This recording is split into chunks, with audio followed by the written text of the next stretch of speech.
क्रम के पुण्यार्चक हैं।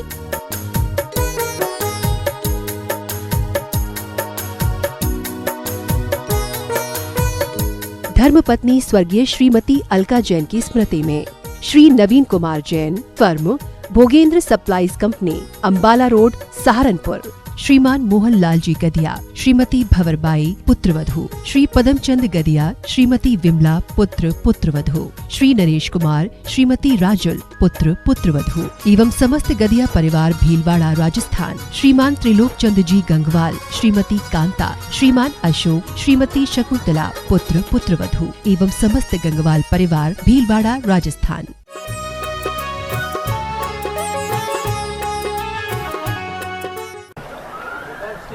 जय श्री ओम नमः सिद्धेभ्यः। जय श्री ओम नमः सिद्धेभ्यः। सर्वमंगल मांगल्यं सर्वकल्याणकारकं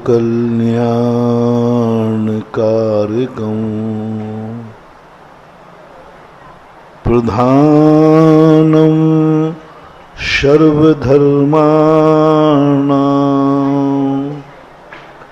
जैनं जयतु शासनम् जैनं जयतु शासनम्।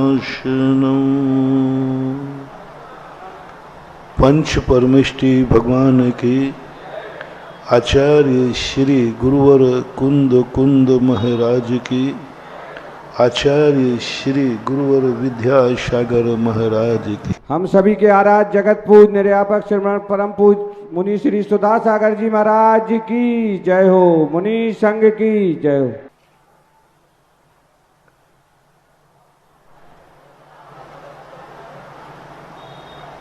नीतिकारों ने व्यक्ति को जीने के दो तरीके बताए।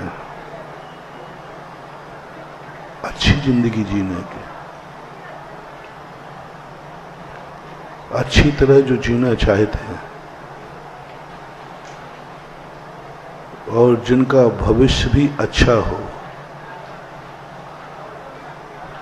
वर्तमान भी अच्छा हो और भविष्य भी अच्छा हो। इन दो प्रकार की जिंदगी जीने को नीतिकारों ने कहा। प्रथम प्रकार की जिंदगी वह है जिसमें व्यक्ति स्वयं की जिंदगी को इज्जतवान बनाता है,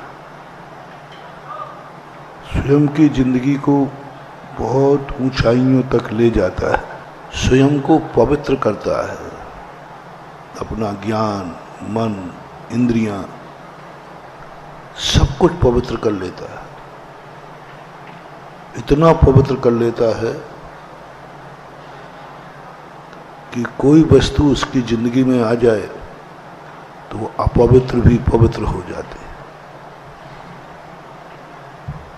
इतनी ऊंचाइयों की कुछ वस्तुएं हैं दुनिया में जिनको यदि हम प्राप्त कर लें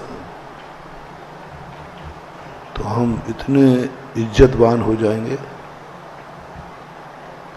कि तुम्हारे से बड़ा कोई दुनिया में होगा नहीं। कुछ वस्तुएं ऐसी हैं जो गंदगी को भी पूज्य बना देते हैं, गंदे वस्तु को भी पूज्य बना देती है यदि वह वस्तु उसमें स्थापित हो जाए तो। जैसे रत्नत्रय है, शरीर अशुचि है, पूरे शरीर में मल मूत्र भरे हुए, लेकिन यदि इसमें रत्नत्रय आ जाए तो यह शरीर भी पूजनीय और वंदनीय हो जाता है। मिट्टी के घड़े में घी रख दिया जाए तो वह घड़ा भी घी का हो जाता है। ऐसी कुछ वस्तुएं दुनिया में हैं जिसको हम धारण करें तो सारे नियम बदल जाएंगे। लोग कहते मन बहुत बेकार है, बुरी बातें लाता है। मन को एक ऐसी खुराक दे दो जो मन भी पवित्र हो जाए, सब कुछ पवित्र हो जाए। फिर तुम्हें किसी को पवित्र करना नहीं है, फिर तुम्हारी इतनी पवित्रता हो जाए कि जो भी तुम्हारी जिंदगी में आएगा वो पवित्र हो जाएगा, अपने आप हो जाएगा। तुम्हें करने की कोई जरूरत नहीं। बस तुम्हें ये अपनी जिंदगी पर भी सोचना है, क्या तुम सर्वोच्च इज्जत को पा सकते हो? क्या सर्वोच्च स्थान को पा सकते हो? क्या सर्वोच्च पवित्रता ला सकते हो? क्या पूर्ण शक्तिमान बन सकते हो? कल अपन ने निर्णय किया था, नहीं। आज इस पंचम काल में कोई भी जीव अच्छी चीजों की पूर्णता को प्राप्त नहीं होगा। जितनी दुनिया की अच्छी चीजें अपन मानते हैं, दुनिया अच्छा मानती है, वह अंतिम लक्ष्य तक पूरा पहुंच ही नहीं सकता, पहुंच ही नहीं पाएगा। पूर्ण पवित्रता भगवान की होती, हम भगवान बन नहीं पाएंगे। पूर्ण पवित्रता मोक्ष में है, मोक्ष हमें मिलता नहीं। पूर्ण निराकुलता शुक्ल ध्यान में है, शुक्ल ध्यान आज है नहीं। कोई भी पूर्णता है ही नहीं। पाप भी पूर्ण नहीं है, ध्यान रखना। कोई संपूर्ण पाप करना चाहे तो नहीं कर सकता पंचम काल में। पूर्ण अंतिम पापी नहीं बन सकता। इससे आगे कोई पाप है ही नहीं, वो पंचम काल का जीव नहीं कर सकता। कुछ पाप ऐसे हैं जो पंचम काल के जीव को बाकी रहेंगे, वो कर ही नहीं पाएगा। कुछ अशुद्धियां ऐसी हैं जो पंचम काल के जीव को वो अशुद्धि होती ही नहीं। कुछ ऐसी अशुद्धियां हैं जो पंचम काल का मन अशुद्ध होता ही नहीं, इंद्रियां भी अशुद्ध नहीं होती, अशुद्धि होती नहीं। सर्वोत्कृष्ट अशुद्धि पंचम काल में नहीं है। उसका प्रमाण है कि पंचम काल में सातवां नरक नहीं है। सातवां नरक नहीं, इसके अर्थ है संपूर्ण पापी नहीं। अंतिम पापी का लक्षण बताया है कि कोई भी व्यक्ति पाप करे, अंतिम सजा है सप्तम नरक। तो आज कोई पूर्ण पाप नहीं कर सकता, पूर्ण कसाय नहीं कर सकता, लेकिन इधर पूर्ण धर्म भी नहीं कर सकता। हम चाहें कि मैं पंचम काल में संपूर्ण मुनि बन जाऊं, नहीं बन पाऊंगा। पूर्ण मुनि बन जाऊं, नहीं बन सकता। कल मैंने कहा था, पूर्ण मुनि है स्नातक, अरहंत भगवान। संपूर्ण मुनि है वो, अरहंत, संपूर्ण मुनि। अब उनमें मुनि पद का सर्वोच्च पद है स्नातक। पुलाक बकुश कुशील निर्ग्रंथ स्नातक। स्नातक सर्वोच्च पद है। हम मुनि वहां तक नहीं पहुंच सकते। हम वो अपने मन को, इंद्रियों को इतना पवित्र नहीं कर सकते कि हमें शुक्ल ध्यान प्राप्त हो जाए। हम पूर्ण नहीं कर सकते, हम पूर्ण निर्विकल्प नहीं हो सकते, पूर्ण शुद्ध नहीं हो सकते। कितना भी प्रयास कर ले, होंगे ही नहीं, हो ही नहीं सकते। ऐसी स्थिति में हम क्या करें? कल बहुत बड़ा डिस्कशन अपन ने किया था, और ये भी 2 दिन पहले विषय आया था, पूर्ण हुए बिना फल मिलने वाला नहीं।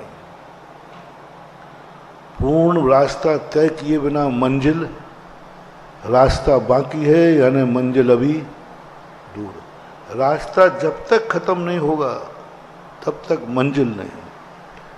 और पंचम काल में कोई भी व्यक्ति किसी भी क्षेत्र में अपना रास्ता पूर्ण नहीं कर पाएगा। रास्ता पूर्ण होने के पहले ही शाम हो जाएगी। रास्ता पूर्ण होने के पहले ही आयु खत्म हो जाएगी। रास्ता बाकी बचेगा तो मरण हो जाएगा सबका, तुम्हारा हमारा सबका। सबकी जिंदगी में रास्ते में शाम होना है। पंचम काल का सबसे बड़ा अभिशाप है। इस पंचम काल में जन्म लेने का सबसे बड़ा अभिशाप है। सबको रास्ते में मरना है, सबको रास्ते में मरना है। मंजिल किसी को नहीं मिलना। दौड़ लगाएं, चाहे कैसा ही प्रयास करें, हम रास्ता तय हो गई नहीं। रास्ते में ही जिंदगी की शाम होना है। मुनि महाराज हम लोगों की भी, हम ये नहीं कह सकते कि मैंने रत्नत्रय पा लिया है। रत्नत्रय मोक्ष मार्ग है और मार्ग किसी मंजिल पर पहुंचाता है जिसका नाम मोक्ष है, और मोक्ष इस पंचम काल में होने वाला नहीं है और जिंदगी की शाम हो जाएगी। अब बहुत बड़ी समस्या है। 2 दिन पहले ये प्रश्न उठा था, उसी को लेकर के अपन डिस्कशन कर रहे हैं। पूर्ण कभी होना नहीं है और पूर्ण हुए बिना कल्याण होना नहीं। पूर्ण व्रत हम पाल नहीं पाएंगे और पूर्ण व्रत लिए बिना हमें फल मिलने वाला नहीं। 1 नंबर भी कम है तो खत्म है। 1 नंबर भी कम, 1 नंबर कम हुआ है नकुल और सहदेव का, ज्यादा नंबर कम नहीं हुए। 5 मुनिराज बराबर ध्यान में बैठे हैं, गरम आभूषण पहनाए जा रहे हैं, बहुत सहन कर रहे, कोई चीख चिल्ला नहीं रहे। मां थोड़ा सा विकल्प आया, इन महाराजों का क्या हो रहा होगा। बस इतना सा 1 नंबर भी वो काटने लायक था ही नहीं। कोई बुरा भाव नहीं किया था, बुरे भाव नहीं किए थे नकुल सहदेव ने, लेकिन नंबर कट गया। और ऐसा नंबर कटा कि 33 सागर तक के लिए स्टे लगा दिया गया। तुम मोक्ष नहीं जाओगे, तुम्हारा 1 नंबर कम है। 3 चले गए, धर्मराज, भीम और अर्जुन, तीनों मोक्ष चले गए। ये 2 बेचारे 1 नंबर कम में इनको हटा दिया, 1 भाव के लिए रोक दिया गया। अगले भाव में जाएंगे लेकिन 1 भाव रोक। जब इतना अच्छा विकल्प करने पर 1 नंबर कटता है तो सब लोग अपने अपने मन को टटोलो, तुम अच्छे विकल्प करते हो कि बुरे विकल्प भी होते हैं? आपके कितने नंबर कटेंगे? वो तो अच्छे विकल्प में काट दिया, यहां तो बुरे विकल्पों का कोई ढेर है, भरा पड़ा है। कभी क्रोध में, कभी मान में, कभी मायाचारी में, कभी लोभ में, कभी कृत से, कभी कारज से, कभी अनुमोदना से। 108 दरवाजे बताए थे ना, 108 दरवाजों से पाप होता है। कोई ना कोई, कभी ना कभी, किसी ना किसी दरवाजे से गड़बड़ हो जाता है। अब ऐसी स्थिति में क्या करें, चलें या ना चलें? जब मंजिल मिलना ही नहीं है तो फिर क्यों चलें? पास होना ही नहीं है तो क्यों पढ़ें? खाना पचना ही नहीं है तो क्यों खाएं? ये काम में सफलता मिलना ही नहीं है तो क्यों करें? दूसरा रास्ता ये है, और ये रास्ता कई विद्वानों ने चुन लिया। आजकल के पंडित लोग यही रास्ता चुनते हैं। देखो महाराज जी, मोक्ष है नहीं। स्वाध्याय करने वाले सब एक ही बात कहते हैं, बोले महाराज जब मोक्ष है ही नहीं तो हम मुनि क्यों बने, मोक्ष मार्ग पर क्यों चलें, क्यों परेशानी उठाएं, क्यों उठाएं? निश्चित है कि हमारे लिए मंजिल नहीं मिलना, तो फिर चलना महाराज जी मूर्खता है। इसलिए जितने पंडित लोग होते हैं, ज्ञानी लोग, ये कोई व्रत नहीं लेते, कोई नियम नहीं लेते। मुनि बनने का तो सवाल है। क्यों? मात एक ही बात, मोक्ष है ही नहीं, मोक्ष है ही नहीं। बात सही है, लेकिन नीतिकार कहते हैं मैं आपसे पूछता हूं, एक व्यक्ति स्कूल गया और वो फेल हो गया, और फेल वाले को घर में बहुत डांट पड़ी। बोले, मूर्ख, तूने मुझे बर्बाद कर दिया, इतनी फीस लगा दी, और फेल हो गया। उसका दूसरा दोस्त था, वो भी जानता था कि मैं पास हो ही नहीं सकता, हो ही नहीं सकता, इसलिए उसने एडमिशन लिया ही नहीं, स्कूल गया ही नहीं। दोनों मिलते हैं, बोले आज तो बहुत डांट पड़ गई, पापा ने बहुत मार भी दिया, डांट भी हुई, बहुत बहुत गंदे शब्द बोले पापा, मन दुखी हो गया। दूसरा कहता, बेटा ऐसा करेगा तो ऐसे ही होगा, देखो मुझे भी मालूम था कि मैं फेल होऊंगा, इसलिए मैं तो एडमिशन ही नहीं लिया। जब तुझे मालूम था कि तू भी बुद्धू है मेरे जैसा, तो फिर स्कूल गया ही क्यों? न जाता, ना फेल होता, ना डांट पड़ती। मुझे तो नहीं पड़ रही, देखो रिजल्ट आ गया, मेरे घर में कोई चर्चा नहीं होती, सब कह रहे होते पढ़ा ही नहीं। अब मैं आपसे पूछता हूं, दोनों में से सही कौन है? रमेश, फेल होना पक्का है, 100% था, फिर भी वो स्कूल। दूसरा कहता है, क्यों डांट खाएं, क्यों बाप की संपत्ति बर्बाद करें, क्यों फीस दें? देखो, संपत्ति फीस लगी अलग, समय बर्बाद हुआ तो अलग, और दिन रात मेहनत की तो अलग, और अंत में क्या पड़ी? डांट पड़ी, कुछ हासिल नहीं हुआ। दूसरा कहता है, देखो मैंने पैसा बचाया, समय बर्बाद नहीं हुआ हमारा, और आज रिजल्ट खुल गया, मुझे कोई डांट नहीं पड़ रही। अब दोनों में से एक को सही करना है। और एक हमारा दूसरा कैंडिडेट है, ये तो उदाहरण है। एक व्यक्ति मुनि बना, एक व्यक्ति ने प्रतिमा ली, एक व्यक्ति ने मंदिर पूजा अभिषेक का नियम लिया, लेकिन वो फेल हो गया। मुनि पद में जो चाहिए था, जितने नंबर चाहिए था, वो नहीं ला पाए। एक यानी अरहंत बनने लायक नंबर चाहिए थे, वो नहीं ला पाए। दूसरा मुनि व्रत लिया और फेल हो गया। एक व्यक्ति ने अभिषेक का नियम लिया, नहीं पाल पाया, बीच में वो फेल हो गया। कोई भी नियम लिया था, तोड़ दिया, टूट गया। और एक व्यक्ति कहता है, इसलिए मैं नियम ही नहीं लेता। ये विचार बराबर चलते हैं कि नहीं? चलते हैं महाराज। अपन तो दूसरे नंबर में अपन को नियम लेना नहीं, क्योंकि अपन से नियम फलता नहीं। एक ही बात है, अपन से नियम फलता नहीं, फलना है नहीं, इसलिए नियम लेने की जरूरत नहीं। अब उन दोनों में से हमारा तो दृष्टांत है, तुम्हारा दृष्टांत है। पहले उन दोनों का निर्णय करो, दोनों में से कौन श्रेष्ठ है। सब लोग विशाल हृदय से करना। नीति क्या कहती है?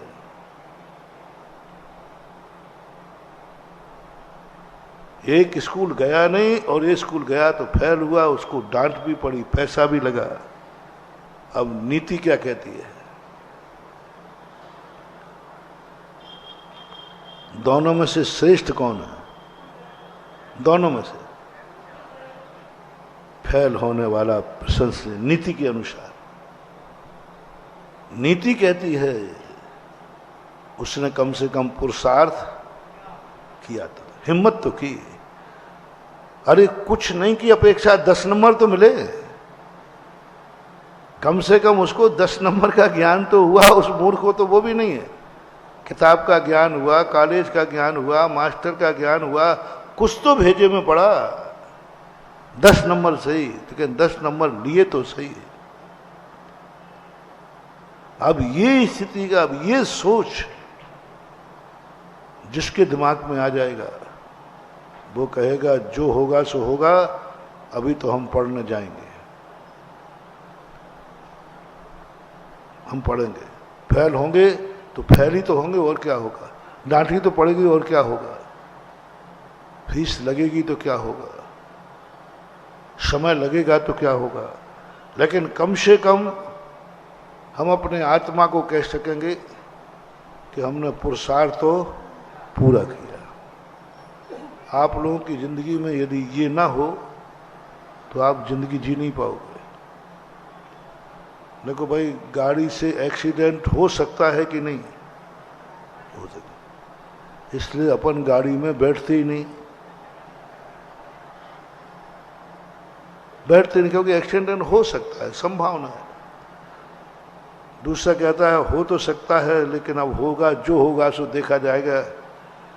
ज्यादा लोग किस दिमाग वाले हैं, गाड़ी से एक्सीडेंट हो जाएगा तो गाड़ी छोड़ देंगे, या फिर जो होगा देखा जाएगा चलो बैठते हैं। जो होगा 99% क्या, पूरे 100% लोग इसी विचारधारा में गाड़ी में बैठते हैं। यही विचारधारा तुम्हें जिंदगी को जिंदा रखे है। यही विचारधारा, जो होगा सो अभी चलो चलते हैं। रास्ते में कोई लूट लेगा, अब जो होगा सो देखा जाए। अरे भाई, रास्ते में कहीं एक्सीडेंट हो गया, मर मुर गए तो अरे भाई अब जो होगा सो देखा। वो तो घर में भी हो सकता है बाबू, सो रहे हैं और रात में भूकंप आ गया तो अब सोना मत। अरे भाई सो जाओ, जो होना है सो होगा। सारी दुनिया इसी के बल पर चल रही है। तुम 1 मिनट को घर से बाहर नहीं निकलोगे, तुम्हारे बच्चे को बाहर मत निकल, कुछ हो गया तो बैठा रहा गोदी में।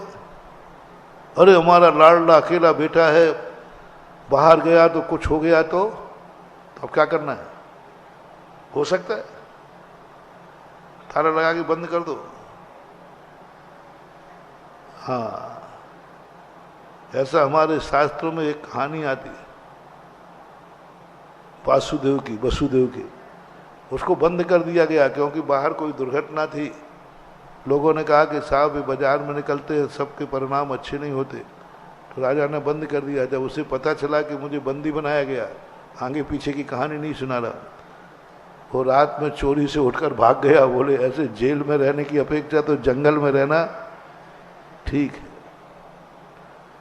कुछ नहीं कर पाओगे, अकेला बेटा है तो तुम्हें घर से बाहर निकालना ही पड़ेगा, पढ़ने के लिए भेजना पड़ेगा, व्यापार के लिए भेजना पड़ेगा। कब तक कमरे के अंदर गोदी में बैठा रहोगे?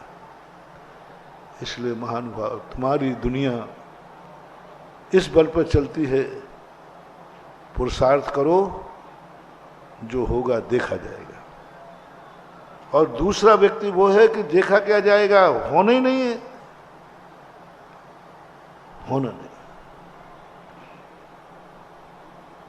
अच्छे जो विद्यार्थी होते हैं, फेल होने वाले, वो कहते महाराज मुझे पता है मैं फेल होऊंगा, लेकिन इंटरव्यू तो दूंगा। धरती पकड़ नाम का एक व्यक्ति हुआ है, वो हर चुनाव में खड़ा होता था और वो जानता था कि मेरे पास 2 वोट मिलेंगे, एक उसका और एक उसकी पत्नी का, और कई बार तो उसकी पत्नी भी नहीं देती थी, उसका अकेला वोट था। और गजब तो जब हुआ, एक बार उसने खुद का वोट खुद के लिए नहीं दिया, पेपर में छपा था, खड़ा हुआ बाकायदा, और सबको मालूम था कि इसके 1-2 वोट निकलेंगे। उसके चुनाव में एक भी वोट नहीं था। पेपर वाले सब पहुंच गए कि भाई ऐसा तो मैंने आज तक खड़े होने नहीं देखा, कम से खड़े होने वाले का 1 वोट तो होगा। भाई तेरा वोट कहाँ गया? बोले मैंने भी अपना वोट मेरे लिए नहीं दिया, क्योंकि 1 वोट खराब क्यों करें, 1 वोट खराब क्यों करें, शायद 1 वोट से कोई जीत सकता है, इसलिए मैंने वोट अलग दे दिया, मैंने खुद को नहीं दिया। सबने पूछा, जब तुम खुद अपने वोट के लायक अपने आप को नहीं समझ रहे हो तो वह खड़े क्यों होते हैं? बोले खड़ा तो होऊंगा, अधिकार क्यों खोए? अधिकार क्यों कहें? अधिकार मिला है, और अधिकार यदि मैंने खो दिया तो फिर जिंदगी में कभी अधिकार दोबारा मिलने वाला नहीं है। इसलिए मेरा अधिकार है खड़े होने का, मैं खड़ा होता हूं, भले मैं अपना खुद का वोट नहीं दूंगा, जिताऊंगा दूसरे को, लेकिन खड़ा तो होऊंगा। जब मैंने ये पूरा उसका पूरा डिटेल पढ़ा, बड़ी शिक्षा मिली उससे, गजब। और अंत में जाकर के उसका गिनीज बुक में नाम आया। उसने कहा, देखा दुनिया ना जाने क्या क्या करके गिनीज बुक तक पहुंचती है, हमने हारने वालों में गिनीज बुक में नाम लिखा दिया कि संसार में सबसे ज्यादा बार सब क्षेत्र में कौन हारा है। गिनीज बुक का कोई नियम नहीं होता, उसका नाम गिनीज बुक में गया कि संसार में सबसे ज्यादा बार हारने वाला, उसके बावजूद भी उसका खड़े होने का उत्साह नहीं। अंतिम समय तक जिस बार मौत हुई उस समय भी वो खड़ा हुआ, गिनीज बुक में नाम आ गया। बोलो, सफलता पाने का कितना अच्छा तरीका है। लोग जीत करके गिनीज बुक में नहीं पहुंच पाए, वो हार करके गिनीज बुक, उसको करोड़ों रुपया मिला। लोगों ने उसको बोर्ड से पूछा, विदेश से पैसा आया, बोले भाई इतना तुम कभी हतोत्साहित नहीं, तुम्हारा मन में कभी गिलानी भाव नहीं आई, एक बार भी तुम झुंझलाए नहीं, क्या खड़े होना, कभी जीतना तो है ही नहीं। बोले मुझे पहले दिन से मालूम है कि मैं जिंदगी में कभी जीतूंगा नहीं। पार्षद का चुनाव भी नहीं जीता, लेकिन सब चुनाव लड़ता था, जितने अधिकार हैं कानून में सब लड़ता था। मुझे मालूम है कभी जीतूंगा नहीं, पर मैंने अपने मन को कभी हतोत्साहित नहीं किया, मैं कभी बोर नहीं हुआ, उतने उत्साह के साथ हर फार्म भरता था। आज राजनीति का, चुनाव का जितना अनुभव मुझे है, इतना अनुभव जीतने वालों को भी नहीं है। अच्छे अच्छे लोग उससे पूछते कि तुम मन को कैसे संभालते हो हारने के बाद, तुम्हारी जमानत जब्त हो रही है, जमानत जब्त करके तुम जमानत दे रहे हो, फिर भी तुम हतोत्साहित क्यों नहीं होते। बड़े बड़े मनोविज्ञानिकों ने उसको कहा कि व्यक्ति एक बार, दो बार, तीन बार फेल हो जाए तो मन में थोड़ा सा जगह तो उतर जाता है, थोड़ा शर्मिंदगी तो महसूस होती है, पर उसको कभी नहीं। उसने कहा मेरा काम एक है, हमारे लिए जो पुरुषार्थ का मौका मिला है हम पुरुषार्थ करेंगे, हम पुरुषार्थ करेंगे, पुरुषार्थ से नहीं चूकेंगे।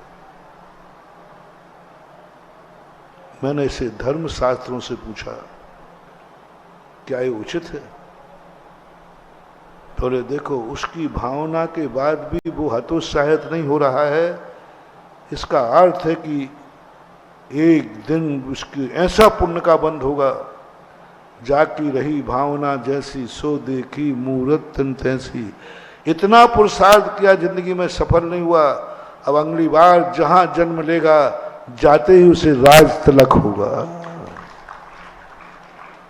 क्योंकि वो अपने पुरुषार्थ से कभी हुआ नहीं, थका नहीं, उसने अपने पुरुषार्थ को कभी धुतकारा नहीं, धिक्कारा नहीं।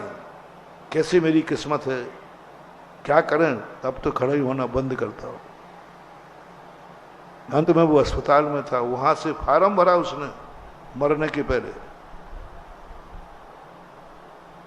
अब ये चीजें कितनी बड़ी, इसको हम बुद्धिहीनता कहें एक पक्ष, दूसरा पक्ष कहें कि उसके पुरुषार्थ, उसका विल पावर कितना बड़ा है। अब ये विल पावर यदि हर व्यक्ति के अंदर आ जाए, डिप्रेशन नाम की बीमारी खत्म, डिप्रेशन नाम की बीमारी खत्म हो जाएगी। डिप्रेशन आता क्यों है? जब तुम पुरुषार्थ करते हो फेल हो जाते हो, डिप्रेशन आ जाता है, डिप्रेशन हो जाता है। तुम धंधा करते हो फेल हो जाते हो, डिप्रेशन आ जाता है। तुम दवाई खाते हो ठीक नहीं हो तो डिप्रेशन आ जाता है। अरे क्यों नहीं मानते हो कि किसी भी कार्य के एक पहलू है, सफलता और विफलता। सफलता ही पे क्यों जोर देते, विफलता भी तो उसका पहलू है। मंजिल पर पहुंच जाऊंगा यही क्यों, ये भी तो है कि रास्ते में गाड़ी पंचर हो सकती, ये भी तो उसी रास्ते का पहलू है। उस पहलू को पहले से माइंड में क्यों नहीं रखते हो? सफलता का ही पहलू माइंड में क्यों? यदि आप ये माने कि दो चीजें हैं, या तो हारूंगा या जीतूंगा, आपको हार पर कभी डिप्रेशन नहीं होगा।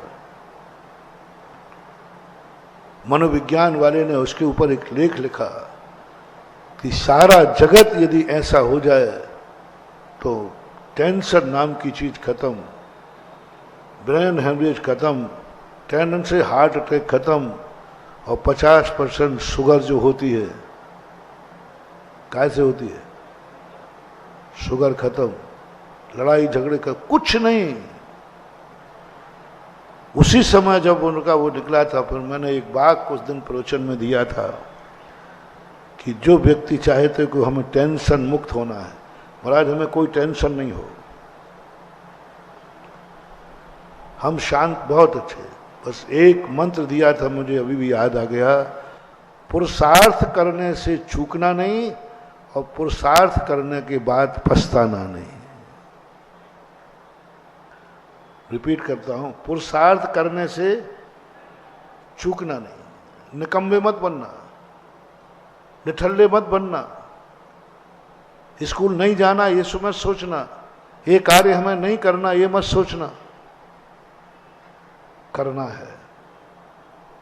और पुरुषार्थ करने के बाद विफल हो जाओ तो पछताना नहीं। पुरुषार्थ किया था, पुरुषार्थ किया था, नहीं हुआ, फाल नहीं हुआ, सब जगह दवाई करा ली थी, नहीं बचा तो मन को शांति होती, भैया मैंने सब करा लिया।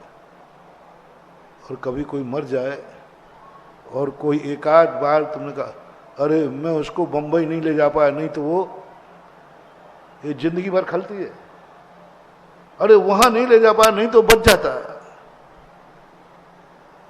तो नीति कहती है जब तक तुम्हारा पुरुषार्थ सब कुछ कर लो, लेकिन वो बचेगा नहीं तो कोई बात नहीं, मन को शांति तो होगी कि मैंने सारा पुरुषार्थ कर लिया, टेंशन तो नहीं होगा, डिप्रेशन तो नहीं आएगा। बार बार जब याद आएगी अरे मैं वहां डॉक्टर के पास नहीं ले जा पाया, जब भी कोई कहेगा एक बहुत अच्छा डॉक्टर है, अच्छा है, ओहो मेरी बुद्धि कहाँ मारी गई, यदि मेरा मरीज वहां चला जाता तो बच जाता। अब ये टेंशन है, डिप्रेशन है, खत्म करो डिप्रेशन को। पुरुषार्थ करने से चूकना नहीं, अधिकार मिला है, अधिकार का उपयोग करो, कर्म किए जा, फल की चिंता मत कर रे इंसान। यही है, कर्म भूमि है आज अपने जीवन में, यही सब घटित होने वाला है। कर्म करो, फल क्या होगा उसकी चिंता मत करो, कर्म करो, कर्म करने का मौका मिला है, चलो आगे बढ़ो, जो होगा तो देखा जाएगा। बोलो सफलता ज्यादा मिलती है कि विफलता? जल्दी बोलो। सफलता। रास्ते में एक्सीडेंट हो सकता है, एक्सीडेंट ज्यादा होते हैं कि सकुशल ज्यादा पहुंचते हैं? हर क्षेत्र में यही है। फेल होने वालों की लिस्ट अपने में रखो मत, और हो जाए तैयार रहो। कोशिश करने वालों की कभी हार नहीं होती। चींटी दाना लेकर 100 बार चढ़ती है, दीवानों पर फिसलती है, चढ़कर गिरती है, गिरकर चढ़ती है, आखिर उसकी मेहनत बेकार नहीं होती। ये मन में बना लो। आज पंचम काल में यही है। नीतिकारों ने कहा ये जो फेल हो रहा है ना, ये जो हार रहा है हर बार और फिर भी फार्म भर रहा है, बस यही पंचम काल का सही लाभ उठा रहा है। यह व्यक्ति नियम से सबसे 1 नंबर पे आएगा, सबसे 1 नंबर पे आएगा। अभी गच्ची नंबर पर है, और जो इसने पुरुषार्थ नहीं छोड़ा है, अगले भव में सबसे 1 नंबर पर ये रहेगा। यही प्रश्न धर्म क्षेत्र में आ जाए महानुभाव, ये मत सोचो कि मुझे व्रत पालने से क्या होने वाला है, मोक्ष तो होगा नहीं, स्वर्ग मिलना है तो बिना व्रत वाले को भी मिल जाता है। मुनि बनने की जरूरत क्या है, केसरंज करो, इतने कष्ट उठाओ, मोक्ष तो है नहीं, 16वां स्वर्ग है। 2 प्रतिमाधारी को भी 16वां ही है। हम मुनिराज कितनी बड़ी साधना कर लें, चाहे वो आचार्य श्री हो, चाहे वे ज्ञान सागर हो, चाहे वो शिव सागर, वीर सागर, शांति सागर महाराज हो, चाहे वे कुंद कुंद स्वामी हो, चाहे समंत्र भद्र स्वामी हो, चाहे भद्रबाहु सुत केवली हो, 16वें स्वर्ग से ज्यादा किसी को मिलना ही नहीं है। ये खुल्लम खुल्ला है, इस पर घोर तपस्या कर ले। शांति सागर महाराज ने अपनी जिंदगी में कितने उपवास किए मालूम? 9,938 उपवास किए। 35 साल की मुनि अवस्था में शरीर को सुखा के छुआरा कर दिया। इतने 84 साल की उम्र में 58 वर्ष उपवास हुए। 84 साल में 58 वर्ष के तो उपवास हो गए उनके। शार्दुल विकृत उपवास किया, 1 आहार 1 पारना, 2 उपवास 1 आहार, 3 उपवास 1 आहार, 4 उपवास 1 आहार, 5 उपवास 1 आहार, 6 उपवास 1 आहार, 7 उपवास 1 आहार, फिर पुनः उल्टा 8 उपवास 1 आहार, फिर उल्टे 7, ऐसे उल्टे करके शार्दुल विकृत कर लाता है। हाँ। और सबसे छोटा आदमी कौन है मालूम? 2 प्रतिमाधारी है, जो 2 बार खा रहा है। केसरंज में कुछ नहीं करता, अष्टमी 14 को भी पट्टा उपवास नहीं करता, कहता मेरे से होता ही नहीं है। एक आसन करता है, और ज्यादा करे तो शाम को पानी वानी भी ले लेता है वो 2। और दोनों का जब रिजल्ट खोला जिनवाणी में, ये दोनों मर के कहाँ जाएंगे अधिकतम, तो उनका 16वें स्वर्ग। 16वें स्वर्ग से पंचम काल का जीव ऊपर जा ही नहीं सकता। तो इस घोषणा से मुनि बनने का उत्साह बढ़ेगा या घटेगा? घटेगा। काय को करें, 2 प्रतिमा ले लो ना, स्वर्ग पक्का है।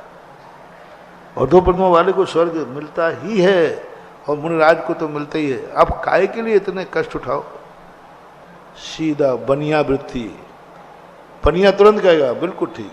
महाराज फिर से बोल देना, शांति सागर महाराज इतने तप करने के बाद 16वें स्वर्ग। कुंद कुंद स्वामी, शांति सागर महाराज तो बहुत बाद के, कुंद कुंद स्वामी भी जो इतने महान अध्यात्मवेत्ता, वे 16वें स्वर्ग तक गए।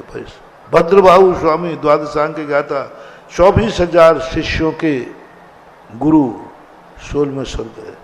और महाराज हमारे लिए बोले तुझे भी 16वें स्वर्ग मिल सकता है। अब ये सुनते ही बताओ रे बनियो, तुरंत जबकि जमाओगे, महाराज ऐसा करो तो 2 प्रतिमा ही दे दो, 2 प्रतिमा ले लो कम से कम। नहीं करोगे तो मुनि बनने का भाव। बन सकते हो, बन सकते हो, बनने की ताकत है, लेकिन इसलिए नहीं बनोगे कि फायदा क्या है? फायदा क्या है? शरीर बीमार है? नहीं, स्वस्थ है। केसवन कर सकता हूं, सब कर सकते महाराज में, शरीर ताकत है, लेकिन क्यों नहीं बन रहे? महाराज क्या करेंगे बन के? जो काम छोटे में हो रहा हो, छोटी तपस्या में हो रहा हो, फिर क्यों इतने कष्ट उठाए जाएं? बस ये है सबसे बड़ा मूर्ख व्यक्ति दुनिया में है, जो बहुत बड़ी गलती कर रहा है, बहुत बड़ी गलती कर रहा है। ये प्रश्न हमने पूज्यवर आचार्य महाराज से भी किया था हम लोगों ने, कि महाराज जी यही प्रसंग में किया था, उनका ध्यान रखना, बहुत अंतर पड़ेगा, अभी नहीं। उन्होंने एक उदाहरण दिया था कि एक देसी आदमी शिखर जी की वंदना के लिए गया, वो अपनी दाल, आटा, सिगड़ी सब लेके गया। दूसरा व्यक्ति कहता है क्या लेके जाना, आजकल सब वहां मिलता है। मार पैसे लेके गया। बाबूजी था तुम लोगों जैसा, बोले वहां क्या सिगड़ी ले जाओ, दाल ले जाओ, रोटी ले जाओ। आज के छोकरे यही कहे। सोहन भाई कहे कि भाई रख लो, देखो दाल रोटी रख लो, वहां नहीं मिला है तो ये रमेश कहेगा मम्मी तुम परेशान है, तुम्हें दुनिया ही पता नहीं है, सब मिलता है, सब सिगड़ी भी मिल जाएगी, कोला भी मिल जाएगा, दाल भी, सब मिलता है वहां पर आजकल। पैसे होना चाहिए। जाते ही लोग गए और शिखर जी की वंदना करने चले गए दोनों। और जब ऊपर से आए नीचे तो नीचे हड़ताल थी। ध्यान रखना बाबू, जैसे तुमने 80 मंजिल चढ़ाने के बाद कहलवाया था कि चाबी भूल गए, कल कहा था ना 80 मंजिल चढ़ाने के बाद चाबी भूल गए। लेकिन प्रश्न भी जबरदस्त था, तो उत्तर देने वाला उत्तर भी कम था क्या? उत्तर कितना जबरदस्त था, कोई बात नहीं, चाबी भूल गए तो भूल गए, चिंता मत कर, ताला नंबर वाला है और नंबर तो मुझे याद है, वो भूल ही नहीं सकते। तो अब वहां से उतर के आए, भूख तो लगती है, और बाजार क्या था, हड़ताल थी, स्ट्राइक हो गई। अब क्या करोगे? और जो दाल चावल लेके गया था वो सिगड़ी जलाई, खिचड़ी पकाई और खा के सो गया। दूसरे दिन फिर वंदना को चला गया और इनसे तो उठते ही नहीं बन रहा है, क्योंकि हड़ताल थी और कुछ लेके नहीं गए, पैसा तो रखा था जेब में, कुछ भी नहीं मिला। तो दूसरे दिन क्या अंतर आया, उसकी वंदना चालू रही कि नहीं, और इसकी आचार्य ने उदाहरण दिया, बस यही होगा, यही होगा। अभी तो लग रहा है क्या करूं तपस्या करके, क्या करूं व्रत लेके, मोक्ष तो है ही नहीं। डाल लो 2-4 व्रत, बन जाओ मुनि। दूसरे भाव में जब पहुंचोगे तो एक व्यक्ति वहां जाकर के सब तरफ संयम की हड़ताल होगी। संयम नाम की चीज नहीं होगी, राज वैभव होगा, भोग विलासता होगी, सब कुछ होगा। घर में कोई शर्म की चर्चा करने वाला नहीं, सब सुख भोगोगे। उस समय पूर्व भाव का जो मुनि बनने का संस्कार आया था, वो सारी भोग विलासता के बीच में निकल करके सीधा विधेय क्षेत्र जाकर के मुनि बन जाएगा। दूसरे दिन पता चलेगा कि उसकी वंदना चालू रही और इसकी वंदना टूट गई, क्योंकि असंयम के साथ रहा था। इसने मुनि बनने का पुरुषार्थ ही नहीं किया, भाव ही नहीं किया। ये तो बहाना ढूंढता रहा, मोक्ष नहीं तो मुनि क्यों बने। महानुभाव, बहुत बड़ा मोटिवेशन है, मोक्ष मिले या न मिले, हमें मुनि बनना है, मुनि बनना है। और ये निश्चित हो गया कि हम मंजिल पर पहुंच ही नहीं पाएंगे और जीवन खत्म हो जाएगा, मालूम है मुझे।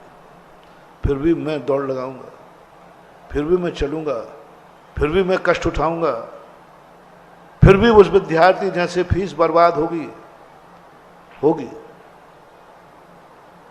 समय खराब होगा, शक्ति व्यर्थ जाएगी, कष्ट उठाना पड़े, सब उठाऊंगा, लेकिन मैं पढ़ने जाऊंगा। बड़ी सफलता मिले या न मिले, यह है संस्कार। ब्रह्मांड कांप जाता है। जिसको ये मालूम है कि मुझे फल मिलना ही नहीं, फिर भी पुरुषार्थ करता है, संसार की सारी शक्तियां तुम्हारे साथ हो जाएंगी। नहीं मिल रहा फिर भी पुरुषार्थ, असमर्थ होकर पुरुषार्थ। इसको मालूम है कि मुझे कुछ नहीं मिलने वाला है, फिर भी कह रहा मैं पुरुषार्थ करूंगा। दीपायन मुनि भगवान ने घोषणा कर दी कि द्वारका दीपायन मुनि के द्वारा जलेगी। अब ये वाणी झूठी हो सकती है क्या? नहीं हो सकती। दीपायन कहता है मेरे द्वारा द्वारका चलेगी? भगवान ने कहा वो तो होगा, तो अब मैं क्या करूं? माचिस की काड़ी लेके बैठ जाओ? 12 साल, 1 साल हो गया, 2 साल हो गया, गिनता बैठूं? क्योंकि मेरे द्वारा द्वारका जलना है, भगवान ने कहा, कोई नहीं टाल सकता। यहां बहुत बड़ा मोटिवेशन है महानुभाव अपनी जिंदगी के लिए। नियत है, भगवान ने कह दिया है कि ये द्वारका दीपायन से जलेगी तो जलेगी। इससे बड़ा प्रमाण क्या होगा? फिर भी दीपायन कहता है मैं ऐसे ही बैठने वाला नहीं हूं। जिस द्वारका को मेरे सबने बनाया, मेरी द्वारका, और मैं ऐसे कैसे संभव होकर जला दूं? तो भगवान ने कहा वो झूठा है? नहीं, भगवान का कहा झूठा नहीं हो सकता है, लेकिन मैं भी हाथ पे हाथ रखे नहीं बैठ सकता। मैं निकम्मा नहीं हूं। देखना क्रमबद्ध पर्याय और नियत वालों जो कहते जो जिस समय जैसा होना है अपन को कुछ नहीं करना, और दीपायन का उदाहरण देते हैं। उन मूर्खों से मेरा कहना है, दीपायन की यह बात तो तुमने पकड़ ली कि जो जिस समय होना है होगा, द्वारका जलना थी सो जली। लेकिन जैनाचार्य दीपायन मुनि की प्रशंसा क्या करते? दीपायन को नींद नहीं आ रही है, क्या करूं मैं? द्वारका मेरे से जलेगी? अपने नगर को, अपने घर को कौन जलाना चाहता है? उसने पुरुषार्थ किया। उसने कहा कि मैं ऐसा करता हूं। भगवान ने आगे पीछे कुछ कहा नहीं था। उसने कहा मैं ऐसा पद धारण करता हूं जिसमें अग्नि जलाने का त्याग हो। क्योंकि मैंने दीप जलाया तो दीप भभक जाएगा, चूल्हा जलाया तो चूल्हा भभक जाएगा। ऐसा कौन सा पद है जिसमें अग्नि जलाने का त्याग हो? मुनि। अच्छा, मैं मुनि बन जाता हूं। और मुनि को कभी अग्नि जलाने का मिलना नहीं। देखना, अब लोग कहते हैं उसने भगवान की वाणी को झूठा करने का प्रयास किया, इससे मिथ्या दृष्टि है। कंजाइश लोग यही बोलते। दीपायन मिथ्या दृष्टि था क्योंकि उसने भगवान की वाणी को झूठा करने का प्रयास किया। जब भगवान ने कह दिया तो फिर बचाने का पुरुषार्थ क्यों कर रहा है? ये मिथ्या दृष्टि है।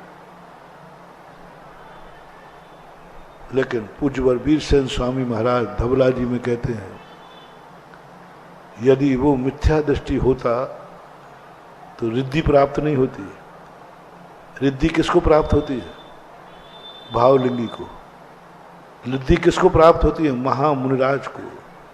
रिद्धियां किसको प्राप्त होती है? परम रत्नत्रयधारी लाखों करोड़ों मुनियों में, भावलिंगियों में किसी एक को रिद्धि होती है। रिद्धि होना बता रहा है कि जैनागम क्या गजब। जब मैंने इस दृष्टि को पूरा पढ़ा, रोम रोम पुलकित हो गया। कैसा है जैन दर्शन? एक और कह रहे हैं कि तू लाख उपाय कर ले, भगवान की वाणी कभी झूठी नहीं होगी। एक और घोषणा कर दी। और दूसरी ओर प्रोत्साहन दे रहे हैं दीपायन को, जो ये भाव कर रहा है, मैं ऐसा प्रयास करूंगा कि कभी अग्नि को छूंगा नहीं। जिनवाणी कहती शाबाश शाबाश, यह है सम्यक दृष्टि, यह है अनुकंपाधारी, यह है भावलिंगी। ओह, जैन दर्शन जो भगवान की वाणी को विपरीत पुरुषार्थ कर रहा है उसको वाहवा मिल रही है, रिद्धि प्रकट हो गई। दीपायन मुनि 6ठे 7वें गुणस्थान वर्ती भावलिंगी था, रत्नत्रयधारी था, रिद्धिधारी था। अब ये ज्ञान तो उनको है नहीं। उनको तो यही है कि मिथ्या मार्ग चल रहा है, भगवान ने कह दिया तो भी उसको अन्यथा करने का भाव आया। जरत कुमार से कह दिया कि कृष्ण जी के निमित्त बनेगा, फिर भी प्रसाद। ये लोग सब मिथ्या दृष्टि कहते थे और आगम इनको सम्यक दृष्टि कहता है। और इतनी प्रशंसा लिखी दीपायन की कि नियत होने के बाद भी हिंसा से डर रहा है। कांप रहा है कि मेरे से हिंसा ना हो जाए, हिंसा ना हो जाए। यहां शिक्षा लो महानुभाव। अपने द्वारा कोई गलत काम होना है तो निश्चित हो चुका है, फिर भी पुरुषार्थ जारी रखो, हमसे गलत काम नहीं हो जाए। अपने पुरुषार्थ पर पुरुषार्थ करने के लिए अपनी पूरी ताकत बना दो, फल की चिंता छोड़ दो। यदि फल की चिंता करते तो पंचम काल में आज तक कोई मुनि देखने को नहीं मिलते। कुंदकुंद स्वामी यदि फल की चिंता करते तो, भद्रबाहु स्वामी करते तो, समंत भद्र महाराज करते तो, पूज्यवर शांति सागर महाराज करते तो, पूज्यवर गुरुदेव आचार्य विद्यासागर महाराज करते तो, और हम करते तो, फल की चिंता करते तो क्या होता है? ये जो जयपुर से आए ना, ये शीलचंद जी, इनके चेहरा टमाटर से नहीं खिलते, क्योंकि चतुर्मास होता नहीं, 500 किलो की चांदी की पूतमा ढलती नहीं। यदि मैं ये सोच लेता कि मुनि बनने से होगा क्या, मोक्ष तो होने वाला है नहीं, 2 प्रतिमा लिए लेते हैं, फल तो उतना ही मिल रहा है, फल तो उतना ही मिल रहा है 2 प्रतिमा का बराबर। कितने सस्ते में जिंदगी निकल जाती है। ऐसा मान करके जो 2 प्रतिमा लेता है वो प्रतिमा लेकर के भी मिथ्या दृष्टि है। सम्यक दृष्टि कौन? जो व्यक्ति कहता है, पूज्यवर समंत्र कुंदकुंद भगवान ने बहुत अच्छी बात कही, एक छोटी सी बात कही, जम सकई किंतु की रही, जो तुम्हारे हाथ में करने योग्य है उतना करो तो सम्यक दृष्टि हो। कर सकते हो लेकिन किसी कारण नहीं कर रहे हो तो मिथ्या दृष्टि हो। कर नहीं सकते वो बात अलग है, कर सकते हो, मुनि बन सकते हो, फिर भी नहीं बन रहे हो क्योंकि मोक्ष नहीं है, वो मिथ्या दृष्टि है। जितने लोग इस कारण से मुनि नहीं बनते हैं कि पंचम काल में मोक्ष है नहीं, इसलिए हम मुनि नहीं बनते हैं, मुनि धर्म है नहीं, उनको सबको आंख बंद करके मिथ्या दृष्टि कहना, आंख बंद करके मिथ्या दृष्टि ही है। ये परिणाम किसको आता है? मिथ्या दृष्टि को आता है। सम्यक दृष्टि कौन होता है? जो भगवान की घोषणा करने के बाद भी कहता है मैं पुरुषार्थ करूंगा, उसका नाम सम्यक दर्शन है। मोक्ष नहीं है फिर भी मैं मुनि बनूंगा, मोक्ष नहीं है मालूम है, फिर भी मैं मुनि बनूंगा, समझ लेना यही भावलिंगी मुनिराज है, यही सम्यक दर्शन। जो दीपायन का उदाहरण मैंने दिया, आप लोगों को भी फैल की चिंता मत करो, फल की चिंता नहीं, फैल की चिंता नहीं, पुरुषार्थ करो। आज नहीं, ऐसा गॉड गिफ्ट मिलेगी कि आज जिंदगी भर में भी मोक्ष नहीं मिला, लेकिन हमने पुरुषार्थ किया है, अगले भाव में 8 वर्ष अंतर मुहूर्त में हम अरहंत परमेष्ठी और सिद्ध परमेष्ठी बन जाएंगे। ये छोटी सी उम्र में क्यों मुनि बन जाते हैं लोग? कौन से जन्म का वैराग है? इन्होंने तो कुछ संसार देखा ही नहीं। आचार्य का संग, रविंद्र जी ने गाया एक गाना, बिन कारण जो दीक्षा लेता पूर्व जन्म का त्यागी। बहुत अच्छा भजन है वो। संसार में रहकर प्राणी बिन कारण जो दीक्षा लेता वो पूर्व जन्म का त्यागी। अभी कोई कारण बना ही नहीं, कोई ठोकर लगी नहीं, कोई संसार देखा ही नहीं, संसार में क्या दुख है क्या नहीं ये उनको पता ही नहीं, फिर भी संसार छोड़ के चल पड़े बिन कारण दीक्षा। कारण लगना है ना, ठोकर खा गए हो, धोखाबाज हुआ हो, कुछ पाप किया हो, कोई जेल मिला हो, कोई कारण बनाओ, कोई कारण नहीं है, अभी छोटी सी उम्र है और निकल पड़े। क्या कारण हो सकता है? कुछ नहीं बंधु, ये पूर्व जन्म का जो पुरुषार्थ किया था लेकिन सफल नहीं हुआ, उस पुरुषार्थ का फल अब मिला कि पहले से ही दीक्षा लेने के लिए चल। महावीर भगवान इस कार्यक्रम के पुण्यार्चक थे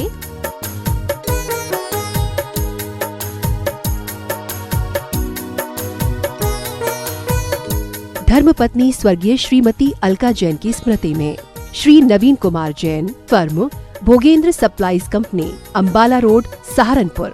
श्रीमान मोहनलाल जी गदिया, श्रीमती भंवरबाई पुत्रवधू, श्री पदमचंद गदिया, श्रीमती विमला पुत्र पुत्रवधू, श्री नरेश कुमार, श्रीमती राजुल पुत्र पुत्रवधू एवं समस्त गदिया परिवार भीलवाड़ा राजस्थान, श्रीमान त्रिलोक चंद जी गंगवाल, श्रीमती कांता, श्रीमान अशोक, श्रीमती शकुंतला पुत्र पुत्रवधू एवं समस्त गंगवाल परिवार भीलवाड़ा राजस्थान।